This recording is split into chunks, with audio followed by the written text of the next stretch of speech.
Ako po si Latriel Giana ng Barangay Platero, Binyan, Laguna. Ang loop name ko po ay Latriel Giana. Welcome kayo sa Muntikong Loop. So bali idol, kailan kayo nag-start magkarera ng ibon? Bali, nagsimula po kasi ako mag-race ng ibon. Siguro, way back may 3 years na din na nag-start ako mag-ibon. Dahil nayayalan din ako ng mentor ko na sumali nga sa pagkakarera ng ibon. Ayun. So bali, ano yung mga ginamit mong linyada dito? Bali, nung nagsimula ako na magkarera ng ibon, syempre lumapit na rin ako agad sa mentor ko, di na ako lumayo sa kanya. Ayun. So yung mga baseline niya na Gaspar, Percy Brown, ayun din yung mga ginamit ko sa unang race ko. Ayun. So bali, ano yung mga naging experience mo nung unang karera mo? Bali nung first race ko, inabot ko kasing season nun South. South and then, maganda naman yung nilipad ko para as a newbie kasi nakapagpauwi din ako ng 3 Kalbayog Samar, 8th place Kalbayog Samar, and then hindi lang pinalad ako nung last lap, Tacloban Leyte. So last out, naglaro kami nila mentor, nagkaroon ako ng 4th overall champion, 3 laps. Tapos sa derby, 10th overall champion, and then may 9th overall champion ako ng fan race. Actually, sir, lahat sila ay nasali dun sa Balatan Massacre. Yung mga namatay na ibon. Yun din. Mga ginamit. Ito po yung isa sa mga ginamit kong breeder.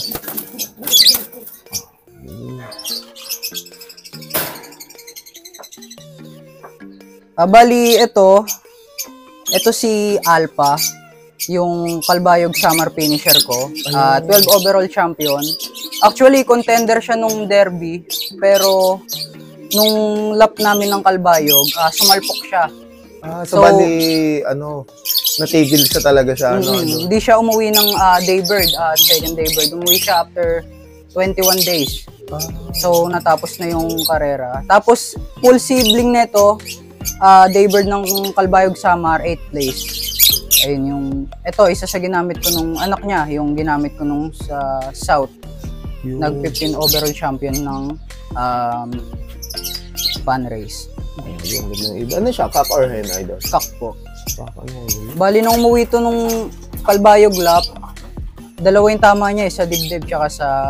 bali na siya, parang pa rin umuwi, idol? Nagpagaling siya bago siya, umuwi. Galing. So, bali, anong bloodline niya, idol? Actually, sir, bigay sa tito ko yung parent niya. Di ko sure kung ano yung lahi din na sa amin napaabot, pero PFC banded yung so bali, parent niya. So, tinatawag ko silang mga PFC. PFC line. Ayun.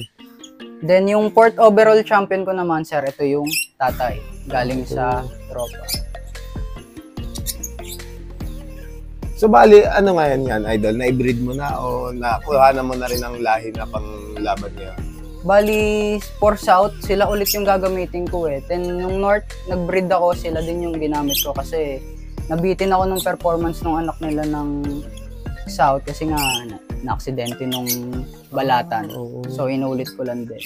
Then, ito po yung nag-produce sa akin nung 9th overall champion. Then, live din yun nung derby na aksidente lang din talaga. Bali, yung ibon na to, ito, hindi naman to totally talaga sa akin. Hiniram ko din to sa tropa, which is ang Templo Brothers ng Binyan. Related to dun sa mga nagtatakloban nila. Isa sila sa mahusay dito sa Binyan. Bali, itong ibon na to, Kalbayog finisher. Galing, Then yung nanay, alam ko lola niya, producer ng mga takloban po nila. Kaya, ginamit ko rin talaga. Tapos yung pair naman niya, idol? Yung pair naman niya ay Basra, Tencel Itek. Nakuha ko kay Eduardo Costan ng De La Paz. Ayun siya. So, bali ngayon nyo palang susubukan yan, Idol? Pangalawang salang ko po ulit sa kanila. So, tignan ko kung aabot pa ng North kasi parang medyo bata pa eh. Para sa North. Oh. So, bali ito, Idol, breed, yung anong yan? Ito naman po mga stock na barako. So bali hiwa-hiwalay siya, Idol. Opo, mga barako. Binubukod ko. Then, nilalagay ko lang din sila sa doon pagka breeding season na. So, dito sila nagpapahinga, kinukondisyon yung mga barako dito po. Ayun.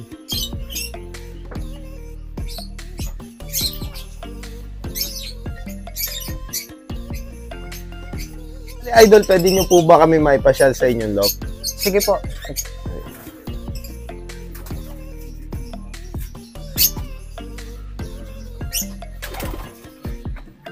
So, bale ito, Idol, anong section po ito? Sama-sama sila dito eh kasi ito lang din talaga yung lop ko. Simple lang siya. Bali, kung anong season yung dumating, South, North, Summer, dito din sila Dito din natira. sila natin, bali, napakasimple lang, Opo, Idol, oh. maliit lang po doon. Ayan, mga pang Summer, North. So bali, sama-sama na sila, Idol. Opo, kung diyan na rin sila gugulang, lilipad. Di ko na rin binubukod kung babae o lalaki. Sama-sama na talaga. So bali, doon sa ganun sistema, Idol, ano yung mga nagiging problema, ano yung mga nagiging advantage mo? Halimbawa. Problema sa pagkasama-sama sila is maaga silang nagpapares. Yun. Kumbaga, hindi pa naman sila dapat i-breed. Nangingitlog na, gano'n. Pero, ang advantage naman nung ganyang box, motivation. Lalo sa mga short sprint race. Talagang nakakatulong yung ganyang box. Bale, yun nga, kung makikita mo nyo yung sistema ni Idol dito. Bale, Idol, meron po ba kayo maibibigay na tips para sa mga newbie na gusto din pasukin ang pigeon industry? Siguro, bilang newbie lang din, di naman ako ganun katagal na naglalaro pa. Ang mapapayo ko siguro, kumuha sila ng mentor na magtuturo sa kanila ng tama. Tsaka wag silang magsawa, sumubok.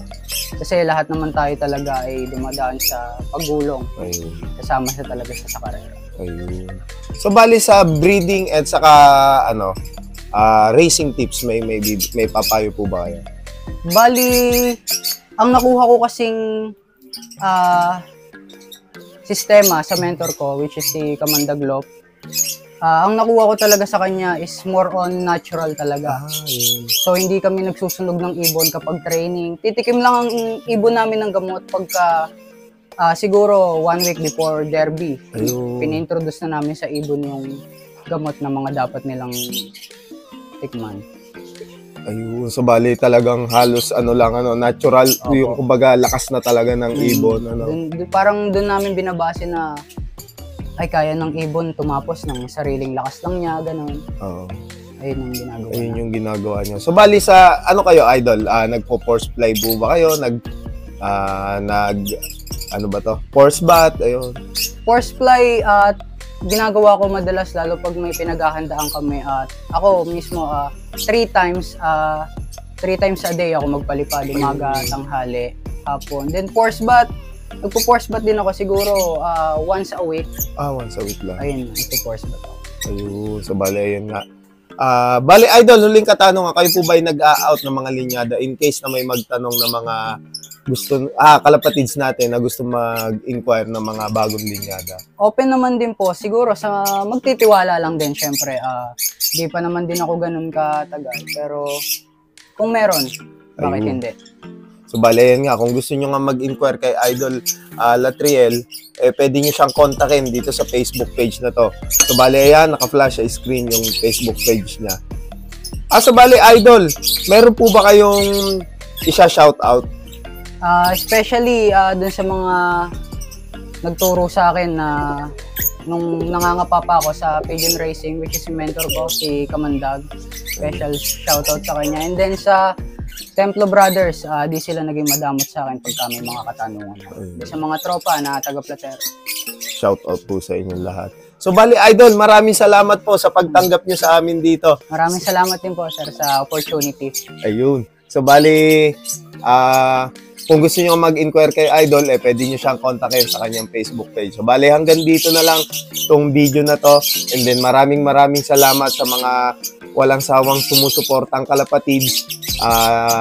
Ayun, kung bago mo pangalan sa YouTube channel ko, mag-like, comment, share, and subscribe ka na.